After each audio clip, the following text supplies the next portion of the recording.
नहीं हो सकता उसमें कि जी ड्यू आ गई। अबे मैं 1996 से क्रिकेट देख रहा हूँ, तो 1996 से आज 30 साल होने को आए हैं। जब से डे नाइट क्रिकेट हो रही है एशिया के अंदर, तो ड्यू हमेशा से आती है। कौन सा ऐसा मैच है जिसमें ड्यू नहीं आई? मैं मान रहा हूँ, मैं ड्यू में मुश्किल हो जाता है, सिचुएशन हाथ से निकल जाती है, सब कुछ वैलिड है। मैं इसमें इजियर सेड देन डन वाली बात है। मैं ये नहीं कहूंगा कि जी मैं बिल्कुल सही कह रहा हूँ और यूं करना चाहिए था वो। आई अंडरस्टैंड क्रिकेट मुश्किल खेल है, तो ड्यू हाथ में नहीं आती, कंडीशंस कभी कभी मुश्किल हो जाती है। लेकिन सवाल ये है कि ड्यू रियलिटी भी है ना। हम इस रियलिटी को इग्नोर तो नहीं कर सकते कि जी चलो क्या कहते हैं, ड्यू व्यू कुछ नहीं होती। या हम ये बोले हैं कि जी ड्यू आ गई तो लिहाजा हमने 400 रन बनवा दिए। ये तो नहीं हो सकता। You will have to find a balance. आपको ये समझना पड़ेगा कि चलो ड्यू थी तो आपने कोई 300 थोड़ी किए थे, आपने भी तो 360 किए थे। ऐसा थोड़ी है कि आपने बिल्कुल कोई आसान 300 290 का टारगेट दे दिया था। आप भी 50-60 रन ऊपर करके गए हो। ठीक है। उसके बाद अगर आप बॉलिंग में वो ड्यू का एडवांटेज किल नहीं कर सके, तो भैया फॉल्ट फिर इंडियन बॉलिंग का है।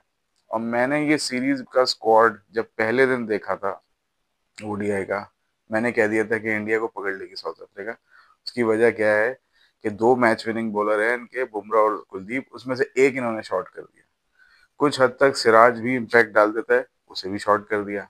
तो जो जो इम्पैक्ट बॉलर्स थे वो सारे आउट कर दिए सिवाय कुलदीप के। और बाकी कुलदीप के अराउंड आपने एक अच्छी सी बॉलिंग बना दी है। प्रसिद्ध कृष्णा का सबको पता है जी, पिटता है इंडिया के अंदर। बाहर अच्छी बॉलिंग कर लेता है वो, इंडिया पिट जाता है वो। तो वो बेटा, ठीक है।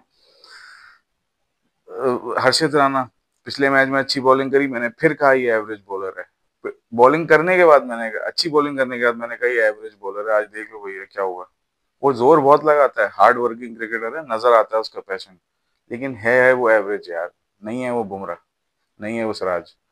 और दूसरी बात ये, ना ना वो शामी है। और तीसरा ये जो आपका अर्शदीप सिंह है, ये मैं बार बार कहता हूँ, ये कोई मैच विनिंग बॉलर नहीं है, ये सपोर्टिंग बॉलर है। ये आपको 2-3 जरूरी आउट करके दे देगा। ठीक है। क्या ये 5 आउट करके मैच साइड पे करेगा? नहीं। कौन आउट करेगा 5? आपके पास सिवाय कुलदीप के कौन सा बॉलर है जो 5 आउट करके देगा? एक भी नहीं है। तो आज कुलदीप फेल हो गया, बाकी सारे भी फेल हो गए। आपके पास कम से कम दो या दो से तीन फास्ट बॉल, दो से तीन ऐसे बॉलर जो हमेशा से होते हैं। जैसे बुमराह हो गया, सिराज हो गया, पहले शामी था आपका, जो है ये कुछ हद तक वो जो वरुण चक्रवर्ती है वो भी है यार, उसको खिला लेते। वो अच्छा बॉलर है, जो खिला लेते ना।